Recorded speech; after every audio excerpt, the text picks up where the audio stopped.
Hi everyone, I'm Jasmine from New York. Please like and subscribe. I was born to one of the richest families in the city, and since I was the only kid, my parents loved me to bits, especially my dad. He treated me like a princess. And everywhere I'd go, people would be stunned by my beauty and my long black hair. Oh, isn't she the prettiest? Look at her hair, like Rapunzel. Can I touch it? And I would freak out at all this attention. As a kid, I was really shy and hardly ever made friends. So I'd spend all my time reading under the trees in our garden. One time when I was 10, Mom brought some of her friends home, and as soon as I saw them, I ran away. But suddenly, I tripped and fell to the ground. Ouch! Just then, someone ran forward and helped me up, and I saw it was a young boy my age, holding my shoe. He slipped it back onto my foot. There you go, miss. He was Luke, our cook's nephew. I'd often see him helping around the mansion. Is everything okay? Why were you running? Oh, yeah, I was... Just then, my tummy let out a loud growl, and Luke ran out of there. I felt so embarrassed, but minutes later, he was back with a tray full of cakes. Here you go, miss. Have some of these. I started stuffing my face with both hands, and then we both burst out laughing. When I asked him why he was working so young, he told me all about his family. They were immigrants, and he had a widowed mom and 3 younger sisters to support. After that day, Luke and I hung out together often, and we grew really close. He was just the nicest guy.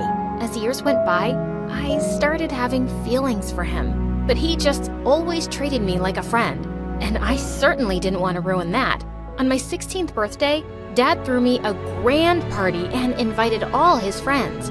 And even though I was all grown up now, I was still the shy me, and that made me run away from all the boys around me. But this one guy just wouldn't give up, Hardin. He was Dad's business partner's son and a super popular jock in school. But I didn't like him at all. Happy birthday, princess. I'm here to make your dreams come true.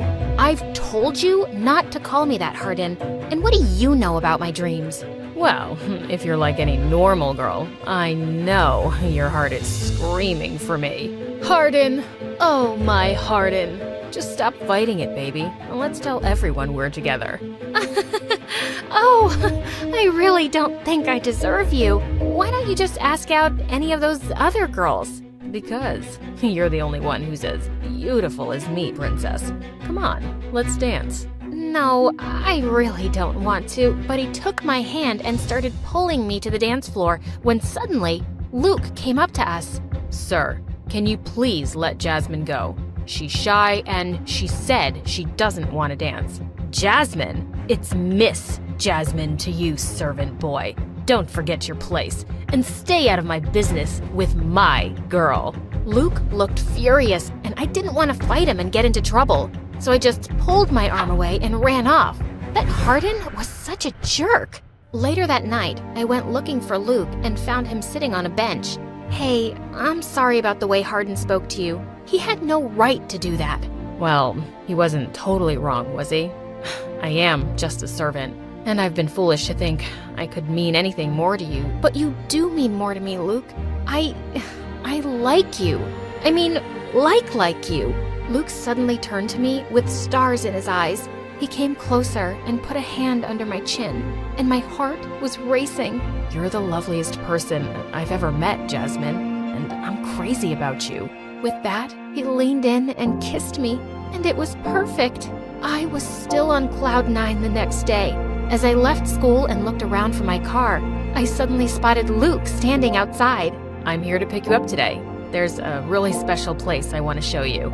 I smiled and took his hand, when suddenly, Hardin pushed Luke away. Don't get your germs on her, gutter boy. I'll call the police. You're clearly a stalker.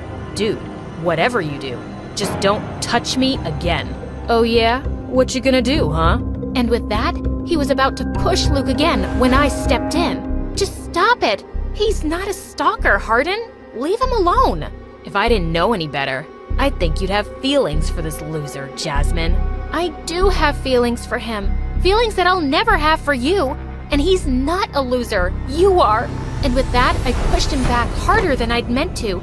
and he landed on his butt. I just took Luke's hand and ran out of there. I was hoping Hardin had gotten the message and he'd stop bothering me. But the next day, when I opened my locker, a balloon popped into my face, and it was covered with some black powder. Just then, I turned to see Hardin's sister Betty cackling at me. Oh, you look good, Jasmine. I only wish I'd used something permanent. You did this? What's your problem? No, what's your problem? Do you think you're some goddess? I know how you rejected my brother. What, you think you're better than him? Better than us? Better than everyone? Betty, it's not even your business. Oh, shut up. My brother is my business, and my mission in life is to teach arrogant people like you a lesson. I suggest you go beg him for forgiveness, or else you'll have me to deal with. And with that, she stormed off. This brother-sister pair was crazy. A few days later, we were having a big play in school, and I was one of the backstage organizers. I was checking all the lights behind the curtains when suddenly, Hardin popped up out of nowhere. Okay, I'm ready to hear it. Hear what? Your apology, of course. Betty told me you were really sorry about what you did that day. I knew you were just playing hard to get, Princess. You couldn't like that beggar boy for real. Hardin, look at my face and read my lips. I don't like you. That doesn't sound like a very good apology. It's not, you moron. Just go away. The play is about to start. As I brushed him aside, he grabbed me by the waist and kissed me. I felt rage like I'd never felt before, and I slapped him hard across the face. You've really crossed the line, Hardin. You disgust me, and I wouldn't be with you if you were the last guy on the planet. That's when I realized the curtains had suddenly opened, and I had a mic in my hand. Everyone had seen and heard everything. I ran off stage at the speed of light. I didn't mention anything to Luke because I knew he'd get mad and fight Hardin. And since that day, Hardin looked super pissed and acted like I didn't even exist. Finally, he was done bothering me. Or so I thought. A few days later, I was showering in the girls' changing room after gym class when suddenly I screamed, seeing a chunk of hair in my hands. Oh my God, what? I checked the shampoo bottle, and it looked and smelled really weird. Within seconds, all my hair fell from my head, and I looked like E.T. Suddenly, I heard loud laughter outside. I stepped outside the shower stall to see Betty there, sitting with Hardin. Look, the Ancient One has finally come out of the shower. I'm sure Marvel's gonna cast you in their next movie, Jasmine. You crazy psycho! What did you do? What did you put in my shampoo? Who says I did it? But yeah, just between us, I did it. It's some really strong hair removing foam. Don't act like I didn't warn you, egghead. Wow, just look at you. You thought you were too pretty for me, huh? Well, let's see who's gonna like you now. You guys are monsters.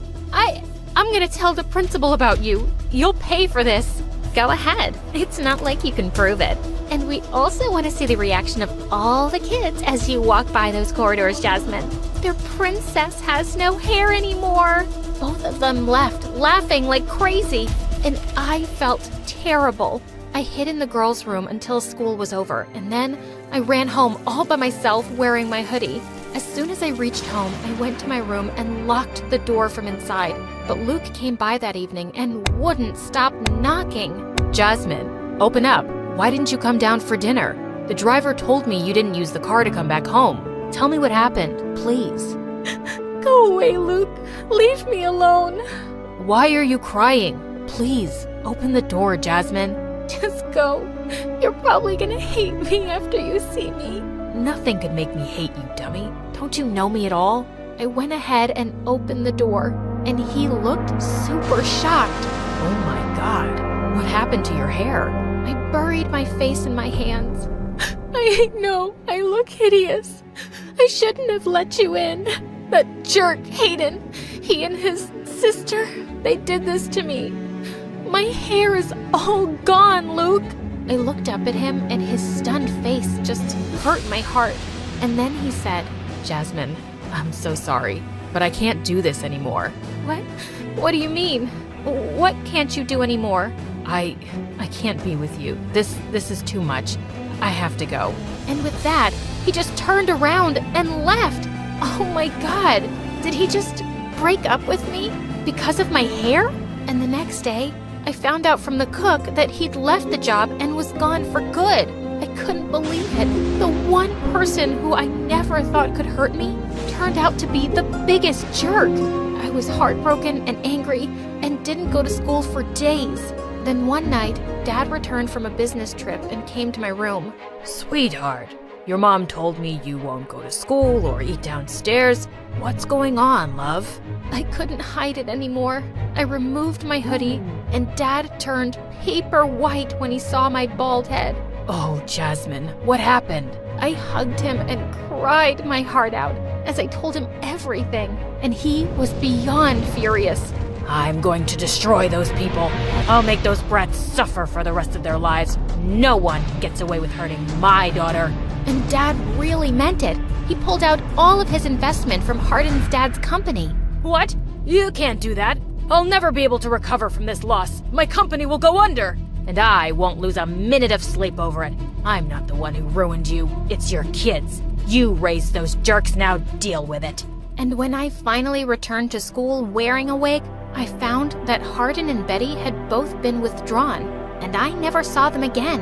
My hair grew back long and lovely in some months, but I was no longer the same person.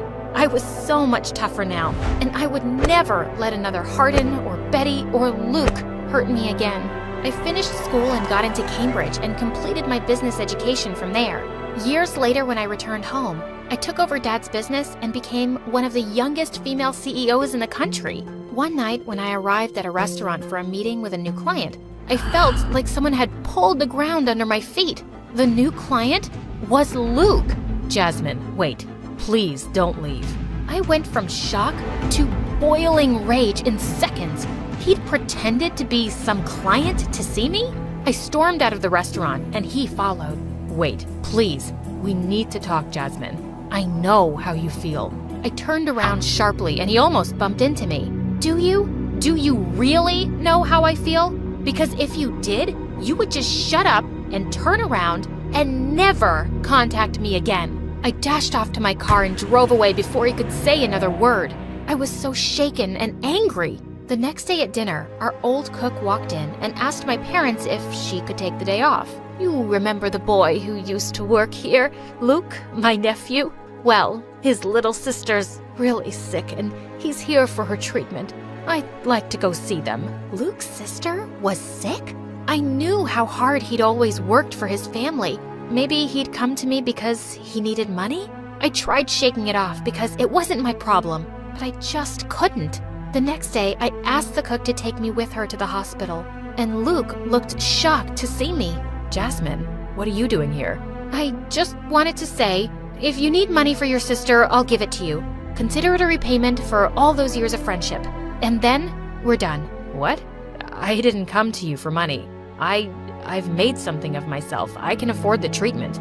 I was in the city, and I promised myself I'd never bother you again. But I just had to talk once." "Fine, I'm here, go ahead. Although there's nothing you can say." Hardin threatened to hurt you if I stayed with you, okay? And he threatened my family. I thought he was bluffing, but when I saw what he did to you, I couldn't bear the idea of him doing something even worse to you or my family. I thought the best thing I could do for everyone was to get out of your life. But Jasmine, walking away from you is the hardest thing I've ever done.